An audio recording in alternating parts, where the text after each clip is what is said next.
ይህ የኢትዮጵያ ቴሌቪዥን ነው።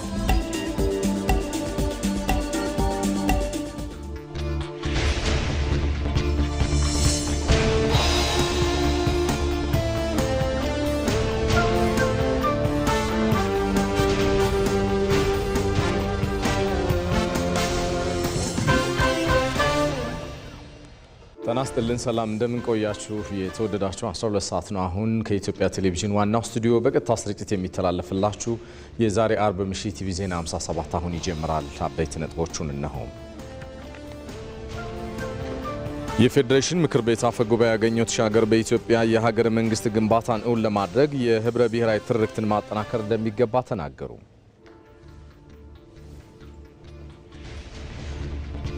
በዚህ በአዲስ አበባ በሁሉም የአገልግሎት አሰጣጥ ዘርፎች ስር ነቀል ለውጥ ለማምጣት እየተሰራ ስለመሆኑ ከንቲባ አዳነች አቤቤ ተናገሩ።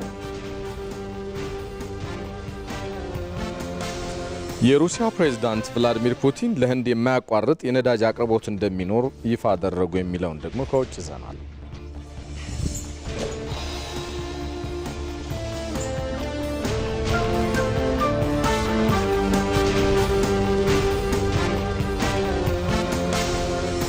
ሰለሞን ኃይለ ኢየሱስ ነኝ። አብራችን ቆዩ።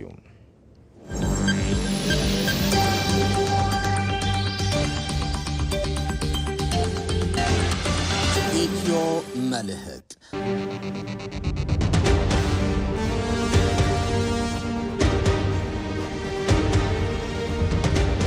ኢትዮጵያ በህዳሴ ግድብ ያስመዘገበችውን ድል በቀይ ባህር ላይ ለመድገም እርምጃ መጀመሯ የግብጽ ሰዎችን አስደንግጧል። የግብጽ መንግስት ከሰሞኑ ያወጣቸው ያለው መግለጫዎች ይዘት በስፋት እንቃኘዋለን። የኢትዮጵያ ነገ ብሩህ ነው። ዓለም ኢትዮጵያ ጋር በትብብር ለመስራት እየተዋለ ነው። ይህ ኢትዮጵያን በማተራመስ ላይ ብቻ ግብ ካደረገው ከግብጽ ፖለቲካ ቅኝት አንጻር ምን ማለት ነው የሚለውን እንዳስሰዋለን። ኢትዮ ዛሬ ምሽት 3 ሰዓት ላይ በኢትዮጵያ ቴሌቪዥንና በኢቢሲ.ስትሪም ላይ ጠብቁን። ኢትዮ መልህቅ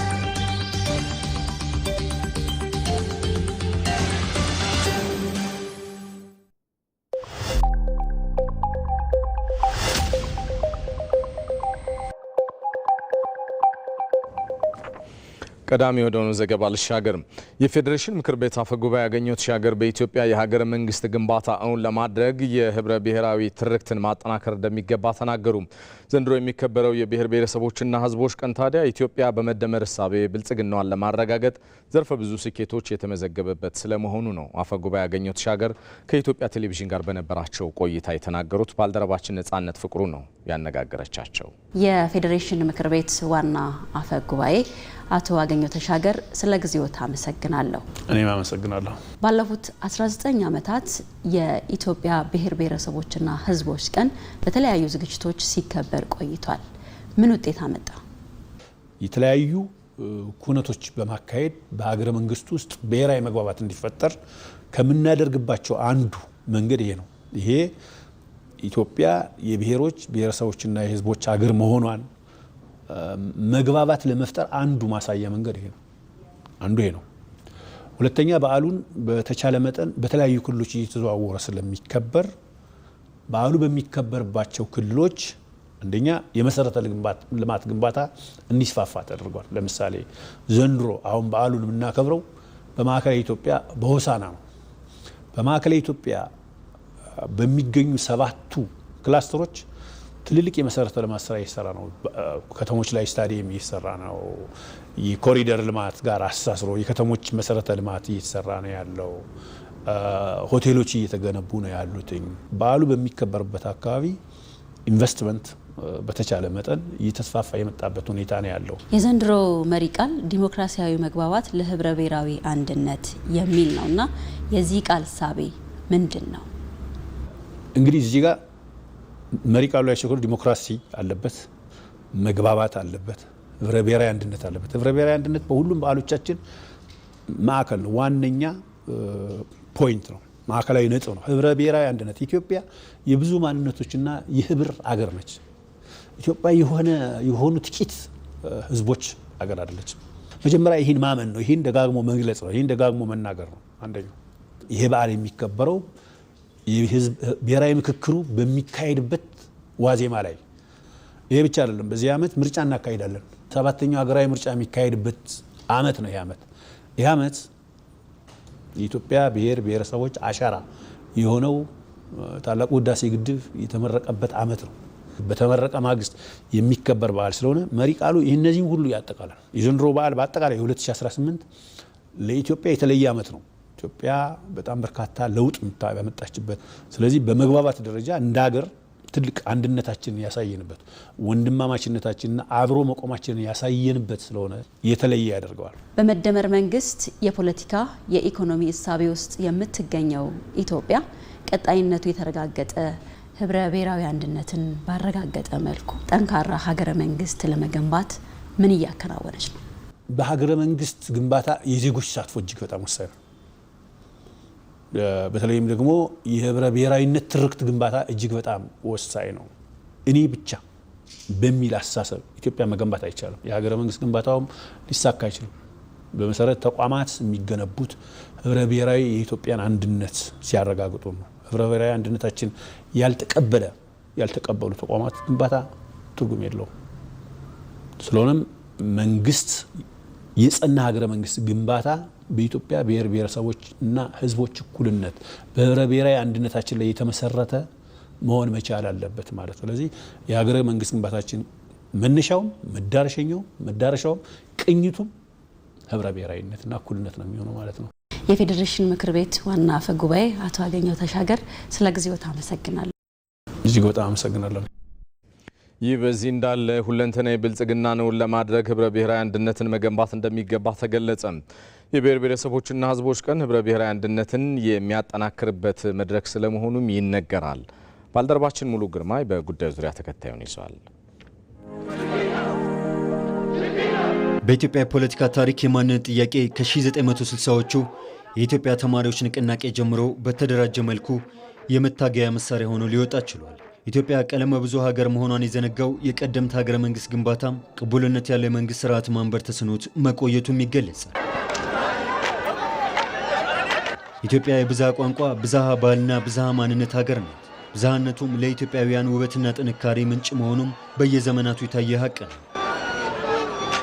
ብዝሃነት የኢትዮጵያ ተጨባጭ እውነትና ውበት ቢሆንም በተቃርኖ ላይ የቆመው ፖለቲካ ይህንን ሀቅ ለጎን በመግፋቱም የኢትዮጵያን ህልውና ፈተና ላይ ጥሏል። የማንነት ጥያቄ ማፈን እንደማይቻል ግልጽ እየሆነ በመምጣቱም በህገ መንግስታዊ ስርዓት ማስተናገድም እንደ አማራጭ ቀርበዋል። በመሆኑ በ1987 ዓ.ም የጸደቀው የኢፌዴሪ ህገ መንግስት የብሔር ብሔረሰቦችና መብት ማረጋገጥና የባህላዊ መገለጫዎችን አስፈላጊነት አጽንኦት ሰጥቷል። የፌዴሬሽን ምክር ቤት በ1998 ዓ.ም ህገ መንግስቱ የጸደቀበት ህዳር 29 የኢትዮጵያ ብሔር ብሔረሰቦችና ህዝቦች ቀን ተብሎም በሀገር አቀፍ ደረጃ እንዲከበርም ወሰነ። ውሳኔም የኢትዮጵያ ህዝቦች መክረውና ፈቅደው ያጸደቁት ህገ መንግስት አስገኘላቸውን ጥቅሞች እንዲያስቧቸው መብቶችና ነፃነታቸውን ጠብቀው ማቆየት ብቻ ሳይሆን እርስ በርስ ማስተዋወቅና ማስተሳሰር እንዲችሉም ለማድረግ ነው። ላለፉት 19 ዓመታት በተለያዩ ክልሎችና ከተማ አስተዳደሮች በዓሉ ሲከበር ቆይቷል። ላለፉት 7 ዓመታት ደግሞ እውነተኛ የፌዴራሊዝም ስርዓት በመገንባት ረገድ አንዱ ማሳያ መድረክ ሆኖ እየተከበረ ይገኛል። በተለይ ባለፉት የለውጥ ዓመታት ግን እውነተኛ የፌዴራል ስርዓት ለመገንባት በመናደርገው ትግል አንዱ የፌዴራሊዝም ማሳያ መድረክ ሆኖ የኢትዮጵያ ብሔር ብሔረሰቦችና ህዝቦች ቀን በደመቀ ሁኔታ በክልሎች እየተከበረ መጥቷል። ይህ በዓል እንደምታውቁት በዓላማው ላይ ሲቀመጥ ይህ በዓል እንዲከበር ፌዴሬሽን ምክር ቤት ሲወስን አንዱ የኢትዮጵያ ብሔር ብሔረሰቦችና ህዝቦች ማንነታቸውን እንዲገልጹ ሌላውን እንዲያውቁ የሚያደርግ ነው። ብሔር ብሔረሰቦችና ህዝቦች ቀን የህብረ ብሔራዊ አንድነትን ማጠናከሪያ መድረክ ተደርጎም ይወሰዳል። ህብረ ብሔራዊ አንድነት ወንድማማችና እህትማማችነትን የሚፈጥር በህዝቦች መሀል ያለው ትስስር የሚያጠናክር የአንዱ ህመም ለሌላው ህመም እንደሆነ በውል የሚገነዘብ ለጋራ ህልውና መረጋገጥ በጋራ መቆምን የመረጠ አካሄዱም የመደመር መንግስት እሳቤ ነው። በህብረ ብሔራዊነት አንድነት አስተዳደር ቋንቋና ማንነት አካታችነቱም የቆመበት መርህ ነው። ኢትዮጵያ ህብረ ብሔራዊ አንድነት ያለባት ሀገር ካልሆነች በቀር ሰላማዊና ልማታዊ ጉዞ ማድረግ አይቻልም። ህብረ ብሔራዊ አንድነት ያለበት ሲባል አንደኛ አስተዳደሩ እውነተኛ ፌዴራሊዝም የሚተገብር መሆን አለበት። ሁለተኛ ቋንቋ ብዝሃ ልሳን የሚያስተናግድ መሆን አለበት። የወንድማማችነት እሴት ሲባልስ ሌላውን እንደራሱ የሚመለከት ብሔርና ሀገራዊ ብሔርተኝነትን ማስታረቅ የሚችል አንደኛው ገዝፎ ሌላውን በማኮስመን አብሮ መኖርን የሚያጠፋ እንዳይሆን መጠበቅ ያስፈልጋል። በመደመር ትውልድ የኢትዮጵያ መልክና ቅርጽ ህብረ ብሔራዊ አንድነት ያለባት የወንድማማችነት እሴት ያጸናች የሲቪክ ባህል የጎለበተባትና ቀጠናዊ ትስስርን ያጠናከረች ማድረግም ከዚህ ቀደም ለነበሩ የብዝሃነት ጥያቄዎች ምላሽ የሚሰጥ እንደሚሆንም ይታመናል። ያለፉ ስህተቶችን ማረም፣ የቀደሙ ድሎችን ማስፋትና አሻራውን ማበርከትም የመደመር ትውልድ ገዢ ባህሪያቶቹ ናቸው። መደመር አፍርሶ የመጀመር የፖለቲካ ባህል ለኢትዮጵያ አይጠቅምም፣ መቆም አለበት ብሎ ያምናል። ስለዚህም ማስተካከል፣ ያለፉ ስህተቶች የሚያርም የሚያርቅ፣ ማስፋት፣ የቀደሙ ድሎች ጠብቆ የሚያሰፋ፣ ማበርከት፣ ለዛሬና መጪው ትውልድ ጥቅምና ፍላጎት የሚሰራ ሐሳብና ተቋም፣ ሀብት፣ ወረት ማንበር ማቆየት ያስፈልጋል። ኢትዮጵያ ብዝሃ ማንነት፣ ባህል፣ ታሪክና እምነት ያላቸው ብሔር ብሔረሰቦችና ህዝቦች ተዋደውና ተቻችለው በፍቅር የሚኖሩባት የህብረ ብሔራዊነት ተምሳሌት ነው። በሌላ ዜና ህብረ ብሔራዊ አንድነትን የሚያጎለብተው የብሔር ብሔረሰቦች ቀን ሲከበር የተጀመሩ የልማትና የእድገት ጉዞዎችን በማስቀጠል መልኩ ሊሆን እንደሚገባ ይገለጻል። ከተለያዩ ነገሮች ይልቅ አንድ የሚያደርጉ ጉዳዮች ላይ ትኩረት በማድረግም የኢትዮጵያን የእድገት ግስጋሴ ማስቀጠል እንደሚገባም እንዲሁ ይገለጻል። ሰናይት ብርሃኔ በጉዳዩ ዙሪያ ተከታዩን ይዛለች። ባህል፣ እሴትና ታሪክ የአንድ ሀገር መገለጫ መልኮች ናቸው። በኢትዮጵያዊነት ውስጥ ዘመን በተሻገረው ብዝሃነት ደግሞ ኢትዮጵያ መገለጫዎቿ በጠንካራ ማንነት ላይ የተመሰረተ ባህልና ታሪኳ ናቸው። እነዚህን ሀብቶቿን ከምትገልጽበት፣ ኢትዮጵያ ከምትገዝፍበት ቀኗ አንዱ ደግሞ የብሔር ብሔረሰቦችና ህዝቦች ቀን ነው። የብሔር ብሔረሰቦችን ቀን ማክበር ማለት የሰዎችን ማክበር ማለት ነው። የሰዎችን ቋንቋ፣ የሰዎችን ባህል፣ የሰዎችን እምነት። አሁን እኛ እንደዚህ የተለያዩ ብሔሮች ሰዎች ሲመጡ ሁሉም አንዱ ለአንዱ ደጋፊና አጋዥ ነው እና እንዳይገፋፉ፣ እንዲዋደዱ፣ የበለጠ እንዲቀራርቡ ይሄ ትልቅ ተስፋ የሚሰጥ ነገር ስለሆነ ሁሉም እና በዚህ መሳተፍና ሁሉም የኔ ነው ሊለው ይገባል። አንጸባራቂ ድል የምናስመዘግብበት ህዝባችን ጋር በጋራ ተመካክረን ተወያይተን አንዱ የበላይ አንዱ በታች ሳይሆን እያንዳንዱ አንድ እኩልነት ያለ አገር ያለን መሆናችን በተግባር የምናሳይበት መሆኑን የሚያሳየን መስተዋት ማለት ነው። ብሔር ብሔረሰብ በጣም ደስ ይላል። የሁሉም አለባበሳቸው የተለያየ ቋንቋ ነው የሚለያየው እንጂ ሁሉም ኢትዮጵያ ውስጥ ያሉ ብሔር ብሔረሰቦች ናቸው። ስለዚህ ሁላችንም የአንድ ኢትዮጵያ ልጆች ነን። ኢትዮጵያ አሁን የነገ ህልሟን በሁሉም መስክ እውን ለማድረግ የማንሰራራት ጉዞ የጀመረችበትና ውጤት እያስመዘገበችበት ያለችበት ጊዜ ላይ ትገኛለች። ለዚህ ደግሞ ህብረ ብሔራዊ አንድነት የሚጎላበት የብሔር ብሔረሰቦች ቀን ሲከበር የተጀመረውን የእድገት ጉዞ ማስቀጠል በሚያስችል መልኩ መሆን እንዳለበት ይነሳል። አገር ልማትን እያሰብን መሆን አለበት። ለአገር እድገት እያሰብን መሆን አለበት። ዝም ብለን አይደለም የምናከብረው፣ ዝም ብለን ለመጨፈር አይደለም እንዳለፈው ጊዜ። ዛሬ የምናከብረው ሀገራችን ያለችበትን አሁን ከፍታ አለ። ያንን ከፍታ እንዴት ነው ማስቀጠል የምንችለው? ህዝብ እንደ ህዝብ ሪሊ ሰላሙን ጠብቆ ልማቱን ማስቀጠል የሚችለው አንድ ሲሆን ነው። አንድ ለመሆኑ ደግሞ የሀገር ፍቅር ያስፈልጋል። የብሔር ብሔረሰቦች ቀን ሲከበር ፋይዳው ብዙ ነው። ፋይዳውን ደግሞ ኢትዮጵያን ህዝብ፣ የኢትዮጵያን እድገት፣ የኢትዮጵያን ብልጽግና፣ የኢትዮጵያን ከፍታ በሚያጎላና በሚያሳድግ መልኩ እንድንረዳው ስራው ለኛ ነው ማለት ነው። 20ኛው የብሔር ብሔረሰቦች ቀን ዲሞክራሲያዊ መግባባት ለህብረ ብሔራዊ አንድነት በሚል መሪ ቃል የኢትዮጵያን የማንሰራራት ጉዞ በሚያጎላ መልኩ እየተከበረ ይገኛል። ሸጎሌ አካባቢ ከሚገኘው ዋናው ስቱዲዮአችን በቀጥታ ስርጭት እየተከታተላችሁት የምትገኙት ቲቪ ዜና 57 የመጀመሪያው ምዕራፍ እንደቀጠለ ነው። በዚህ በአዲስ አበባ በሁሉም የአገልግሎት አሰጣጥ ዘርፎች ስር ነቀል ለውጥ ለማምጣት እየተሰራ ስለመሆኑ ከንቲባ አዳነች አቤቤ ገለጹ። ከንቲባ አዳነች አቤቤ በአርቲፊሻል ኢንተለጀንስ የበለጸገ የሲቪል ምዝገባና የነዋሪዎች አገልግሎት አሰጣጥ ይበልጥ የሚያዘምን አዲስ የተቀናጀ ዲጂታል ስርዓትን አስጀምረዋል። ይመራደም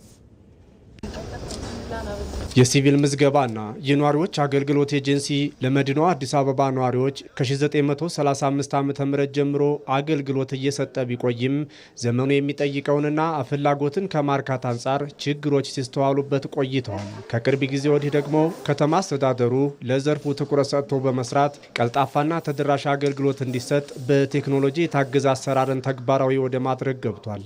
በዚህም በአርቲፊሻል ኢንተለጀንስ የበለጸገ የሲቪል ምዝገባና የነዋሪዎች አገልግሎትን ይበልጥ የሚያዘምን አዲስ የተቀናጀ ዲጂታል ስርዓትን ከንቲባ አዳነች አቤቤ አስጀምረዋል።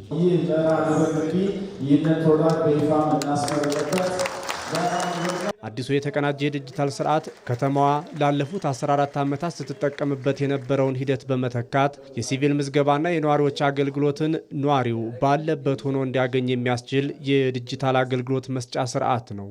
የከተማችንን ነዋሪዎች ፈጣን፣ ቀልጣፋ፣ ፍትሃዊ የመንግስት አገልግሎትን እንዲያገኙ የማድረግና ግልጽነትና ተጠያቂነት የሰፈነበት ስርዓትን ለማጠናከር በትልቅ ትኩረት እየሰራን ያለንበትን አዲስ የቴክኖሎጂ ስርዓት ዛሬ ይፋ አድርገናል።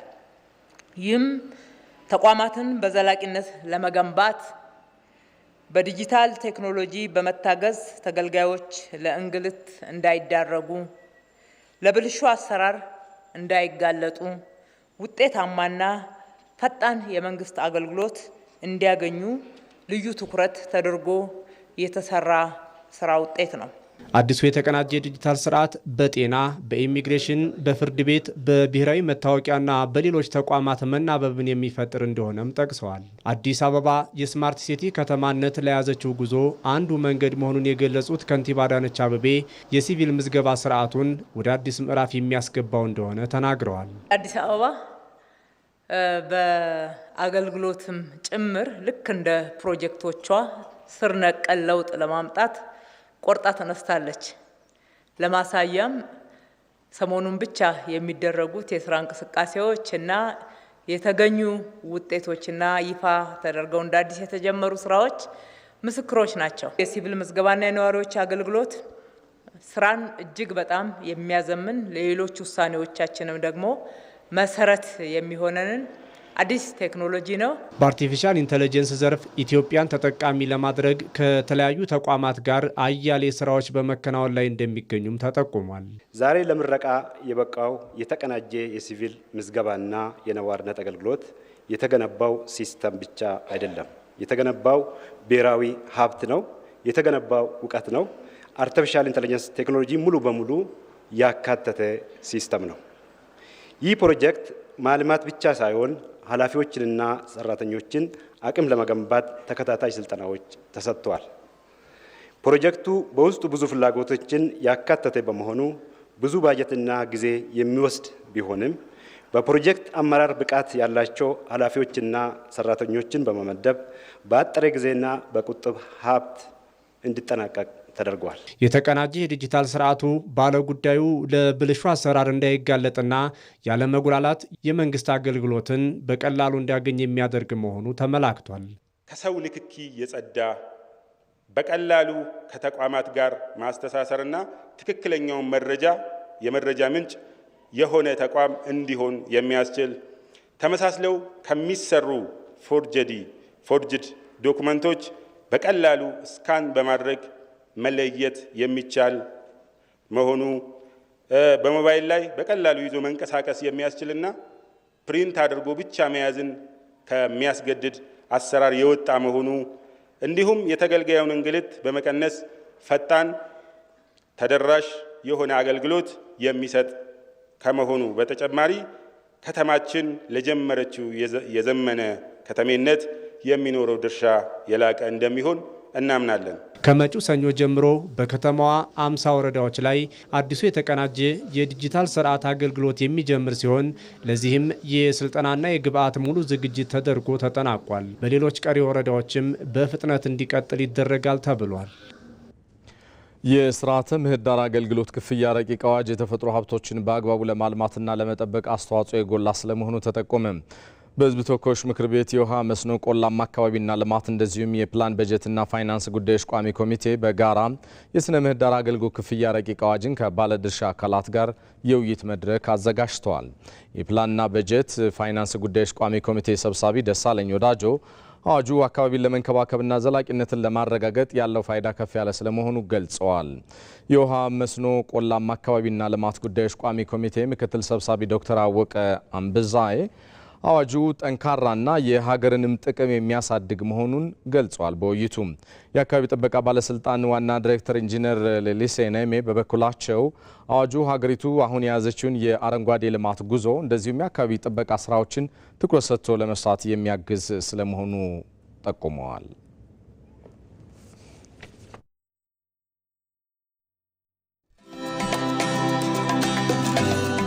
መንግስት የነጠረ የታወቀ ሚና የሚጫወትበት መንግስት ከፕራይቬት መንግስት ከህዝብ መንግስት ከአጋር ድርጅቶች ተቀናጅቶ የሚሰራበት የመደመራዊ ፈጠራና ፍጥነት ያስፈልጋል። ያ ነው ሁለንተናዊ ብልጽግና የሚያመጣው።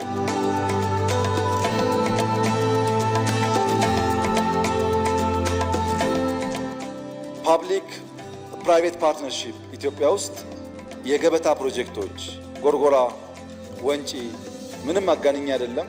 እስካሁን በዞርኩበት ዓለም ጎርጎራን የሚያክል ጥራትም ግዝፈትም ያለው ሪዞርት አይቻልም።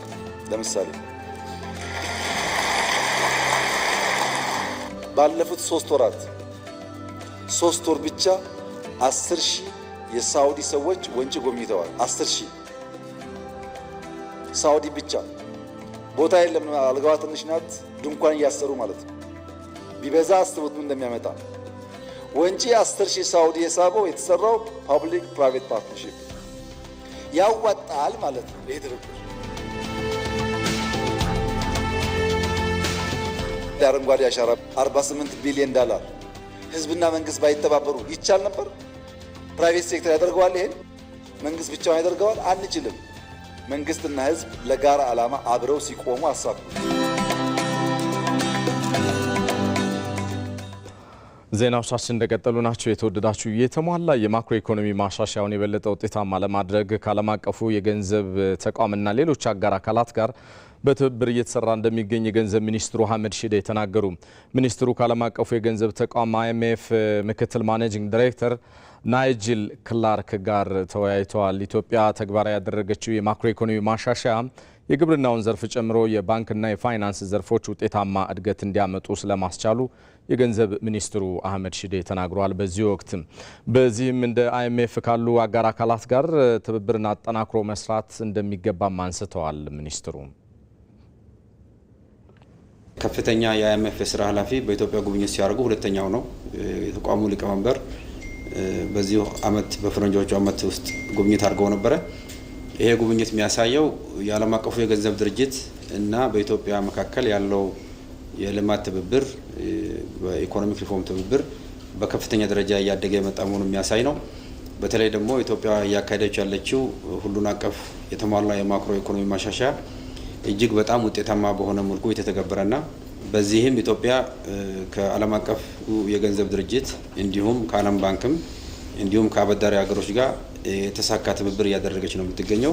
በዓለም ባንክ በኩል መደበኛ የልማት ፕሮግራሞችና እንዲሁም ከማክሮ ኢኮኖሚ ጋር የተገናኙ የፖሊሲ ፋይናንሲንግ ድጋፎችን በከፍተኛ ደረጃ በየጊዜው ተግባራዊ የተደረጉ ነው የሚገኙት። ይሄም በታሪካችን ትልቁንና ከፍተኛውን የሆነው የልማት አጋርነት ድጋፍ ለሪፎርማችን በከፍተኛ ደረጃ ማሻሻል የተቻለበት ነው።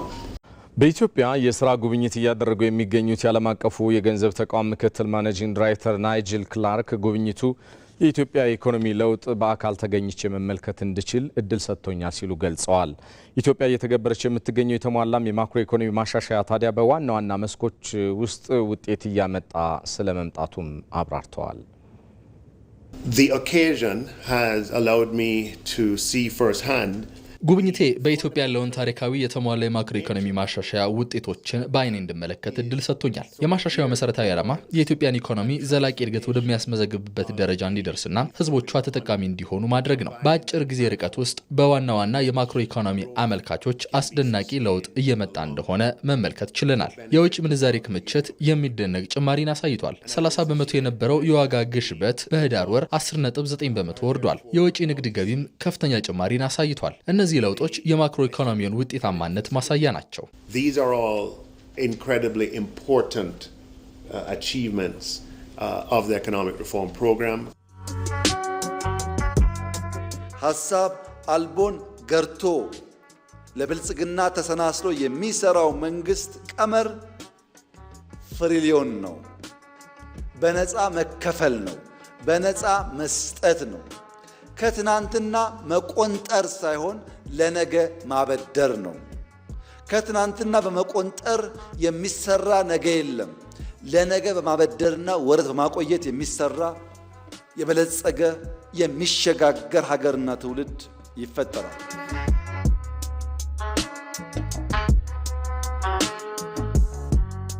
ብረት ካወጣን፣ ወርቆች ካወጣን፣ ጋዝ ካወጣን፣ እርሻ ከተስፋፋ፣ ኢንዱስትሪው አሁን እንደጀመርነው ካደገ፣ ሁላችን የምንተጋ ከሆነ፣ ከተሞቻችን ካሸበረቁ ካማሩ፣ ቱሪስት መሳብ ከቻል ኢትዮጵያ የደህንነት ታሪኳን የምንቋጭ ትውልድ መሆን እንችላለን።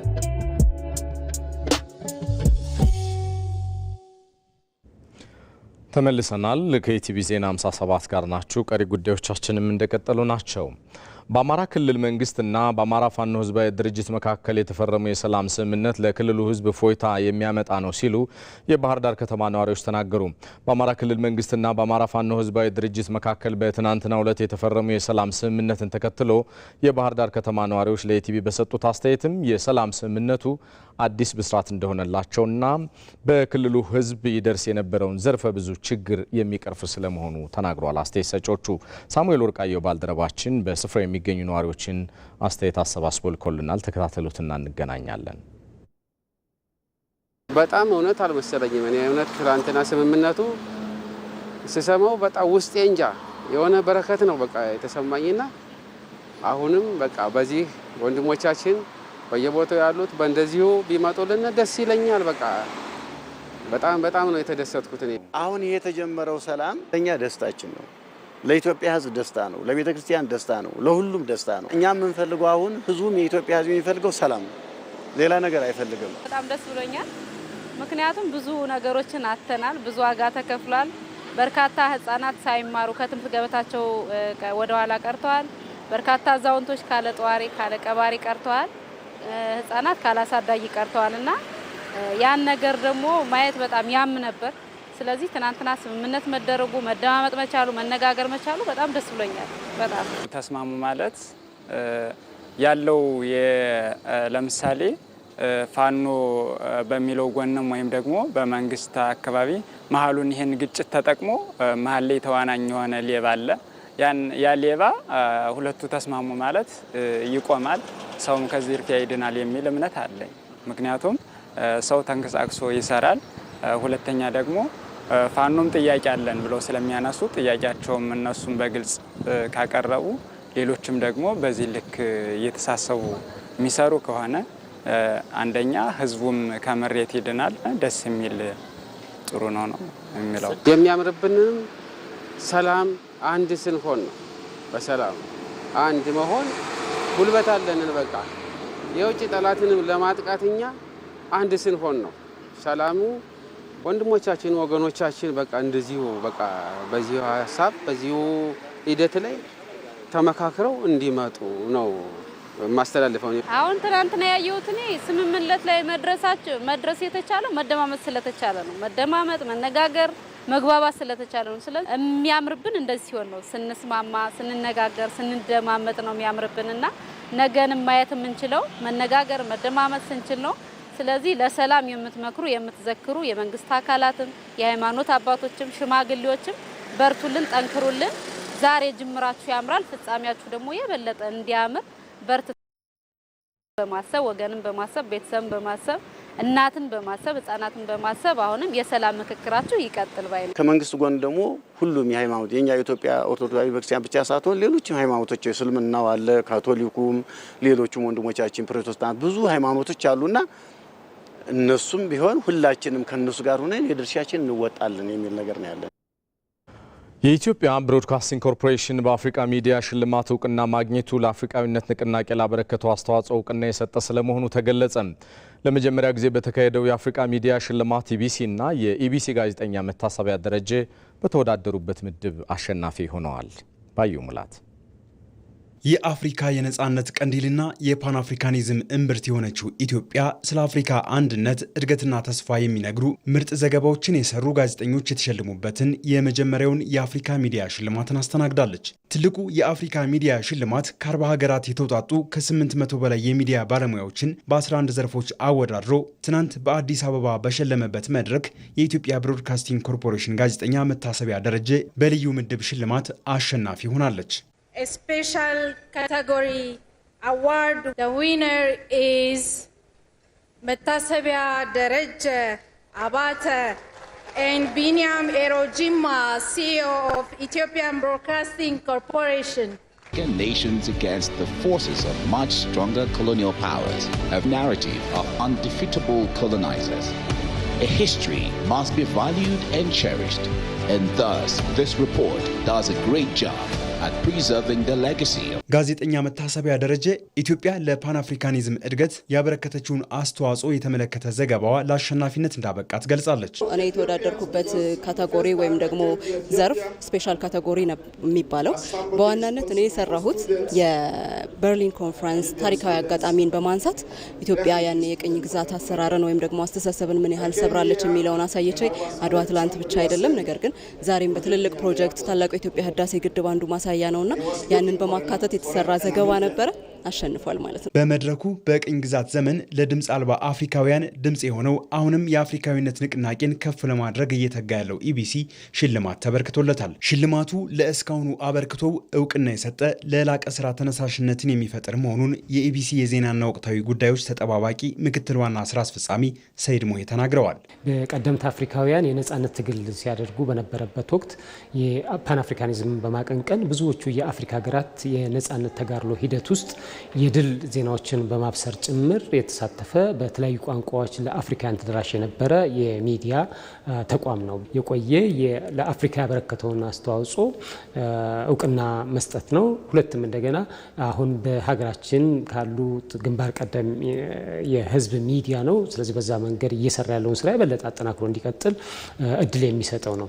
የኛ ጋዜጠኛ የሆነችው መታሰቢያ ደረጀም ተሸላሚ መሆኗ ልዩ ኩራት እንዲሰማን አድርጎናል ማለት ነው። ኢቢሲ ኢትዮጵያ የአፍሪካዊነት ንቅናቄን ከፍ ለማድረግ እየተወጣች ያለውን ሚና ለዓለም ለማሳወቅና ለአፍሪካውያን የእርስ በርስ ትስስር መጠናከር የሚሰራ የፓን አፍሪካኒዝም ሚናውን እንደሚወጣም ገልጸዋል። ኢቢሲ የአፍሪካ ድምጽ ነበር፣ የአፍሪካ ድምጽ ነው፣ የአፍሪካ ድምጽ ሆኖ ይቀጥላል።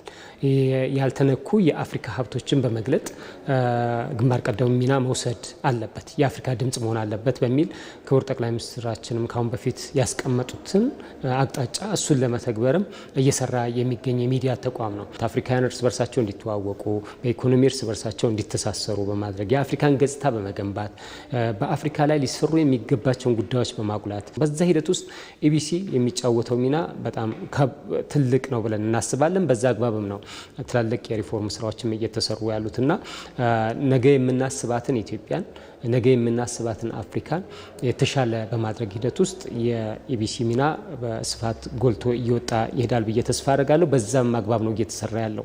የአፍሪካ ሚዲያ ሽልማት አፍሪካውያን ጋዜጠኞች የአህጉራቸውን ታሪክ ነጋሪ እንዲሆኑ የሚያበረታታ መሆኑን ተሸላሚ ጋዜጠኞች ተናግረዋል። የአፍሪካ መገናኛ ብዙኃን በደንብ የሚነቃቁበት ከመቼውም ጊዜ በላይ ፓን አፍሪካኒዝምን የሚያቀነቅኑበት የአፍሪካን እውነትም ለተቀረው ዓለም የሚገልጡበት ጥሩ ጊዜ መጥቶላቸዋል ብዬ አስባለሁ።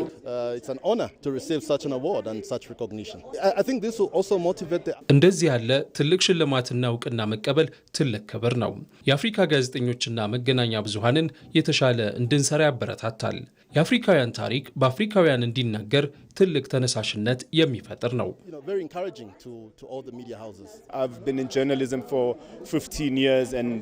ላለፉት 15 ዓመታት በጋዜጠኝነት ሙያ ቆይቻለሁ። ይህ ለኔ ትልቁ ሽልማት ነው። ዜኖፎቢያን ስለመከላከል ወቅታዊ ፕሮግራም ሰርችን የተሸለምኩት። ይህ መገናኛ ብዙሃን መናገር ብቻ ሳይሆን መፍትሄ አመላካች እንደሚሆንም ያሳያል። የመጀመሪያውን የአፍሪካ ሚዲያ ሽልማት የቀድሞ የአፍሪካ ታላላቅ መሪዎች ፋውንዴሽኖች፣ የአፍሪካ ብሮድካስቲንግ ህብረትና የሩሲያው የሚዲያ ተቋም አርቲ በጋራ አዘጋጅተውታል። ይህ በዚህ እንዳለ የቀድሞ የፓን አፍሪካ አቀንቃኝ መሪዎች ቤተሰብ አባላት የአድዋ ድል መታሰቢያን ጨምሮ በዚህ በአዲስ አበባ የተለያዩ አካባቢዎችን ጎብኝተዋል። የቀድሞ የፓን አፍሪካ አቀንቃኝ መሪዎች ቤተሰብ አባላት የኳሜ ንክሩማህ፣ የጁልየስ ኔሬሬ፣ የኮሎኔል ሙአመር ጋዳፊና ሌሎች መሪ ቤተሰቦች አባላት ናቸው በአዲስ አበባ ጉብኝት ያደረጉት። በአፍሪካ ለመጀመሪያ ጊዜ በዚህ በአዲስ አበባ በተካሄደው የአፍሪካ የሚዲያ አዋርድ ተሳታፊ የነበሩ የልዑካን ቡድን አባላት ታዲያ በጉብኝት ምዕራፎቻቸው በተመለከቷቸው የልማት ስራዎች ስለመደነቃቸው አብራርተዋል። ሀሳባቸውን ዘጋቢያችን ዮሐንስ ፈንታው እንደሚከተለው አሰባስበዋል። ሳሚያ ያባ ንኩሩማ እባላለሁ። የታላቁ ፓን አፍሪካኒስትና የቀድሞ የጋና መሪ የኳሜ ንኩሩማ ልጅ ነኝ። ስሜ ማዳራካ ኔሬሬ ይባላል። የጋናው ጁልየስ ኔሬሬ ልጅ ነኝ። ሮናልድ ሉሙምባ እባላለሁ። የኮንጎ ፓትሪስ ሉሙምባ ልጅ ነኝ። ስሜ ሙሳ ኢብራሂም ጋዳፊ ይባላል።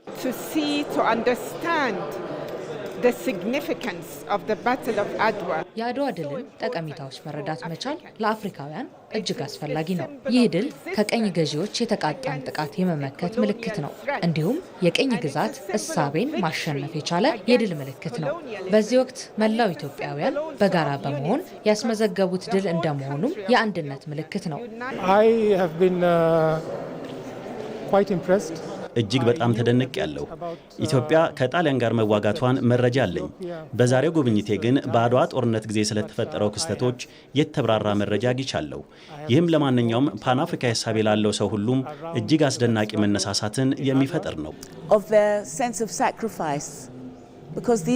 ይህ ሙዚየም የኢትዮጵያውያንን የሞራል ልዕልና የሚገልጽ ነው። በዚህ ጦርነት የተሳተፉ ሰዎች ለራሳቸው ብቻ አይደለም የተዋጉት፣ ለመጪው ትውልድና ለሀገራቸው እንጂ። አርበኞቹ ለሀገራቸው ነጻነት ሲሉ ሁሉን ነገር ትተው ዘምተዋል። በዚህም ማሸነፍ ችለዋል። አዲሱ የኢትዮጵያ ትውልድም ከዚህ የሚማረው በጋራ የቆማችሁ ብለት የማታሸንፉት ችግር እንደሌለ ነው። ይህም በመላው አፍሪካ ተተግብሮ ልናየው የሚገባ ነገር ነው። that you are not capable of doing.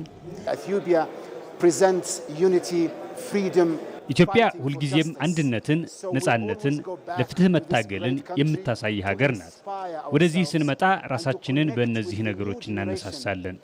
ይህን በኢትዮጵያ ያለውን የነጻነት ታሪክ በሌሎች አፍሪካውያን ሀገራት ካለው የነጻነት ትግል ታሪክ ጋር እንዲቀናጅ እንፈልጋለን።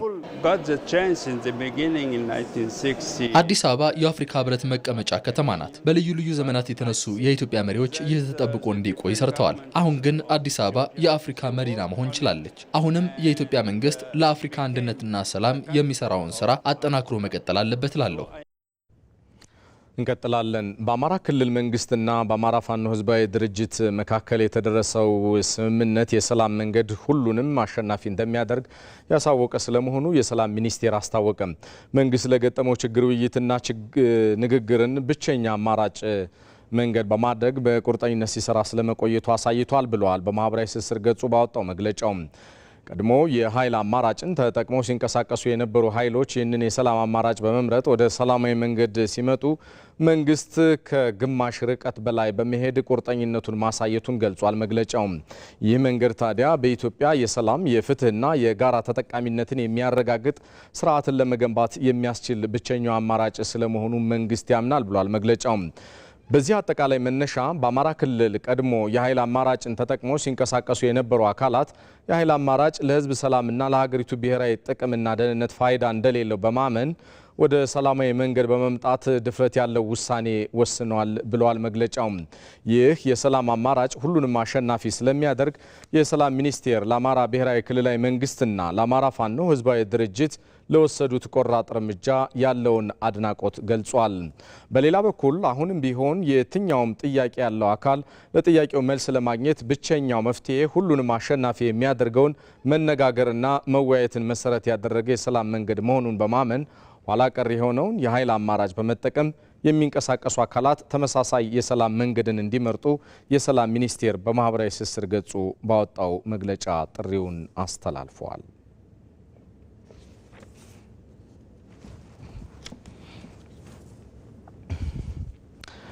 በጎ ፈቃደኞች ባሉበት ሆነው የበጎ ፈቃድ አገልግሎት እንዲሰጡ የሚያስችላቸውን ቅልብ የተሰኘ የሞባይል መተግበሪያን በልጽጎ ለአገልግሎት ክፍት ሆነ። መተግበሪያው የሲቪል ማህበረሰብ ድርጅቶች ባለስልጣን ከኮሪያው አጋር ድርጅት ከሆነው ከቬኦ ጋር በጋራ በመሆን ያበለጸገው ሲሆን በ7 የተለያዩ ቋንቋዎችም እንደሚሰራ ተነግሯል። መተግበሪያው የበጎ ፈቃድ አገልግሎትን ከባህላዊ አሰራር አውጥቶ ወደ ዲጂታሉ ዓለምና አሰራር የሚያሸጋግረው ነው ሲሉ በመርሃ ግብሩ ላይ ተገኝተው ንግግር ያደረጉት የሴቶችና ማህበራዊ ጉዳይ ሚኒስትሯ ዶክተር ኤርጎጌ ተስፋዬ ተናግረዋል። ሰፊ የሆነውን ማህበራዊ ችግሮቻችንን በጋራ ለመፍታት መንግስት ለበጎ ፈቃድ አገልግሎት ትልቅ ትኩረት ሰጥቶ እየሰራ ይገኛል ያሉት ሚኒስትሯ ሞባይል መተግበሪያውን ማህበረሰቡ እንዲጠቀምበትም ጥሪያቸውን አስተላልፈዋል። የኢትዮጵያ የበጎ ፈቃድ አገልግሎት የ40ኛው የዓለም የበጎ ፈቃድ ቀን እያንዳንዱ አስተዋጽኦ ዋጋ አለው በሚል መሪ ሀሳብ በአዲስ አበባ ተከብሯል። ግብፁ መንግስት የኢትዮጵያ የህዳሴ ግድብ ካለቀ ጊዜ ጀምሮ የተለያዩ አጋጣሚዎችን እየጠበቀ በጣም ልክ ያልሆኑ መግለጫዎችን ሲሰጥ ነበር። አሁን ግብጾቹ በየትኛው ህግ ላይ ቆመው ነው ኢትዮጵያን እየከሰሱ ያሉት? ኢትዮጵያ ውጭ ጉዳይ ሚኒስትር መግለጫን ካየነው በመስመር ብናየው ከዓለም አቀፉ የድንበር ተሻጋሪ ወንዞች ህግጋት አንዲት ስንዝር አይወጣም። አንደኛ በጎርፍ አጥለቀለቁን ይላል። በዚህኛው ሳይድ ደግሞ ድርቅ ሊመጣብን ነው ብለው ደግሞ ያስፈራራሉ። ሁለቱ የማይገናኝ ነገር ነው። በሁለት ነገር ነው ልናስቆማት የምንችለው የሚለው የግብጾች ፖሊሲ አለ።